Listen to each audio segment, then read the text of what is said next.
Naga kana waya ma babarka ce. A budurwa ta ce. Hello. Allah ya sa yan kwace sun karbi iya wayan basu na kasayi ba kya sai mai wata. In kai biyo ne na fafe. Kai babbaran nan na higa research ban ganka ba.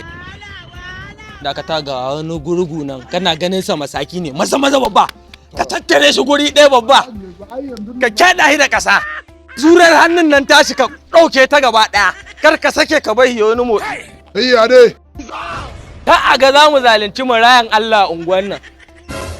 Kai dan iskan da zaka ganni ka ce in baka waya. Uban waye ma kaciya ko ya daure ma tsuliya da zaka ce in dau wayan nan in baka. Wa ka sani wa ka illata wa ka maida na kashashe a Lagos din ma da zaka kalle ni ka ce in baka waya.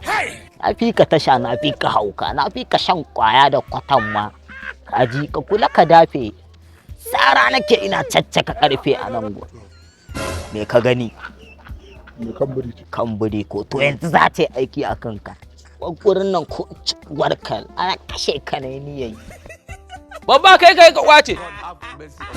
Kai kuma zo don uwar ka zo nan.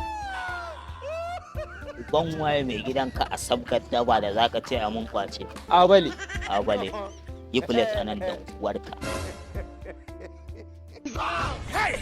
Bari in ci uwarka da mai kamburi anan. In na daddatsa ka in baka mutu ba sai ka je ka tambayi shi abalan waye jan wuya. Kai don uwarka shi ya turo ka kai mun kwatan. To ka ce wayar bata kwatu ba shi in ya kai shege ya zo ya kwata.